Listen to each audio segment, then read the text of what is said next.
ሰላም ጤና ይስጥልኝ ውድ የቡና ሚዲያና ኮሙኒኬሽን ቤተሰቦች፣ እኔ ተጓዡ ጋዜጠኛ አማኑኤል ኃይለ ነኝ። ዛሬ በጉዞ ማስታወሻዬ ደቡብ ምዕራብ ኢትዮጵያ የአረንጓዴው ሰማይና የታሪክ መዝገብ በሚል የማስቃኛችሁ ይሆናል። ጆሮአችሁን ወደ ደቡብ ምዕራብ ኢትዮጵያ አቅጣጫ እንድታዞሩ በታላቅ ክብር ጋብዛለሁ። ደቡብ ምዕራብ ኢትዮጵያ ማለት ዞሬ የማጠግበው አይቴ የማጠግበውና የሰው ልጅ ከተፈጥሮ ጋር እንዴት ተስማምቶ እንደሚኖር የምትማርበት ታላቅ መጽሐፍ ነው። ከካፋ ደኖች እስከ ዳውሮ ግንቦች፣ ከሸካ ፏፏቴዎች እስከ ኦሞ ብሔራዊ ፓርክ ድረስ ያለው ይጸጋም ለኢትዮጵያ የቱሪዝም ኢንዱስትሪ አዲስ ብርሃን ነው። ዛሬ በስድስቱም አቅጣጫዎች እጓዛለሁ። ጉዞዬን ከለምለም ምድር ካፋ ይጀምራለሁ። የካፋ ጥቅጥቅ ያሉ ደኖች የዓለም ባዮስፌር ክምችት ተብለው የተመዘገቡት በምክንያት ነው። እያንዳንዱ ዛፍ ታሪክ አለው። የጥንቱ የካፋ ነገሥታት ወይንም ታቶ ተብሎ የሚጠሩት ነገሥታት ቤተ መንግሥትና ያገዛዙ ጥበብ ዛሬም ድረስ በታሪክ መዝገብ ላይ ደምቆ ይገኛል።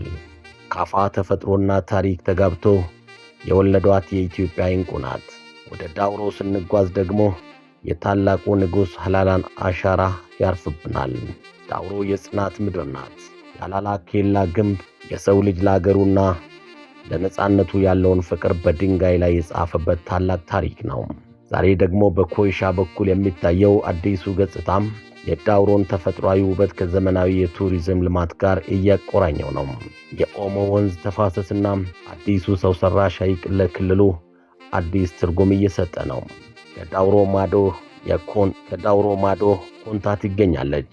ኮንታ የታደለች ምድር ናት። የጨበራ ጩርጩራ ብሔራዊ ፓርክ መገኛም በመሆኗ ብቻ ሳይሆን በውስጧ በያዘቻቸው አስደናቂ ሐይቆችና ፏፏቴዎች ትታወቃለችም። ዝሆኖችና ጎሾች በነጻነት የሚፈነጩባት ተፈጥሮ በንጽህናነቷ የምትታይባት ኮንታም ለቱሪዝም ዘርፍ ያልተነካ ትልቅ ሀብት ናት።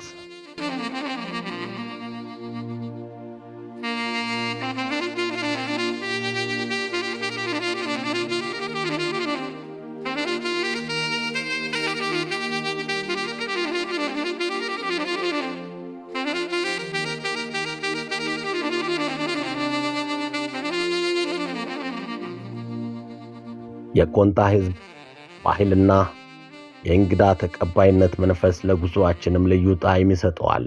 ወደ ሸካና ቤንሸኮ ስንገባ ደግሞ አረንጓዴው ሰማይ ስር እናርፋለን። ሸካ የፏፏቴዎችና የጥቅጥቅ ደኖች ባለቤት ናት። እዚህ ጋር ዝናብና እርጥበት አይጠፉም። ማህበረሰቡ ደኑን ሳይነካ ለዘመናት የኖረበት ጥበብ ለዓለም ትልቅ ትምህርት ይሰጣል። በቤንሸኮ በኩል ያለው የቡናና ቅመማ ቅመም ልማት አካባቢውን የኢኮኖሚ ማዕከል ያደርጋል። ሚዛን አማንና ቴፒ የክልሉ የንግድና የባህል ድልድዮች ናቸው። ጉዞአችንን የሚያደምቀው ጉዳይ ደግሞ ታላቁ ምዕራብ ኦሞ ነው። እዚህ ምድር ላይ ጊዜ የቆመ ይመስላል። የሱርማ ሕዝብ ባህላዊ አኗኗር፣ የሰውነት ላይ ስነ ጥበብና የዶንጋ ፊልሚያ የሰው ልጅን ጥንታዊ ማንነት በጉልህ ያሳያሉ። የኦሞ ብሔራዊ ፓርክ በውስጡ ያሉ የዱር እንስሳት መንጋዎች ምዕራብ ኦሞን የአፍሪካ የዱር እንስሳት ገነት ያደርጋታል። ይህ አካባቢ ለዓለም አንትሮፖሎጂስቶችና ለጎብኚዎች የማይጠገብ ዕውቀት እይታን ይዟል። ደቡብ ምዕራብ ኢትዮጵያ የነገዋ የኢትዮጵያ የቱሪዝም ተስፋ ናት።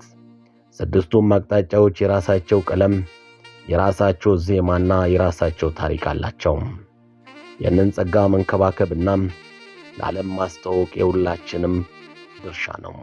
በእርጥበት የታጠበች በልምላሜ የተኳለችና የተፈጥሮ ጋቢ የለበሰችው ደቡብ ምዕራብ ኢትዮጵያ፣ ይህ ክልል የአረንጓዴ ፈርጥ የልምላሜ ተምሳሌትና የተስፋ ምድር ነው። ዞሬ የማጠግበው አይቴ የማጠግበውና የሰው ልጅ ከተፈጥሮ ጋር እንዴት ተስማምቶ እንደሚኖር የምትማርበት ታላቅ መጽሐፍ ነው ያልነው በምክንያት ነው። ዛሬ ከጫካ ውስጥ የሚወጣው መዓዛ፣ ከምድሩ ውስጥ የሚፈልቀው ሀብት አብረን ፈትሸናል። የምድር ለምነቱ ወሰን የለውም። በስድስቱም ዞኖችና በተለያዩ አካባቢዎች የሰብል ልማት ለኢትዮጵያ የህልውና ዋስትና ነው። በተለይ እንደ ወርቅ የሚቆጠረው የሻይ ልማት በክልሉ ሰፊ ቦታን ይዟል። በካፋና በሸካ አረንጓዴ ምንጣፍ የለበሱት የሻይ እርሻዎች የዓይን ማረፊያ ብቻ አይደሉም፣ የአገር ኢኮኖሚ ምሰሶዎች ናቸው እንጂ። ከዚህ ጋር ተያይዞ የሚመረተው ቅመማ ቅመም ኮረሪማው፣ ዝንጅብሉና ጥቁር አዝሙዱ ክልሉን የኢትዮጵያ የቅመማ ቅመም ጎተራ ያደርገዋል። ደቡብ ምዕራብ ኢትዮጵያ በገጹ ብቻ ሳይሆን በሆዱም የተባረከ ነው። ከጥቅጥቅ ደኖች ስር የወርቅና የተለያዩ ማዕድናት ክምችት ይገኛል።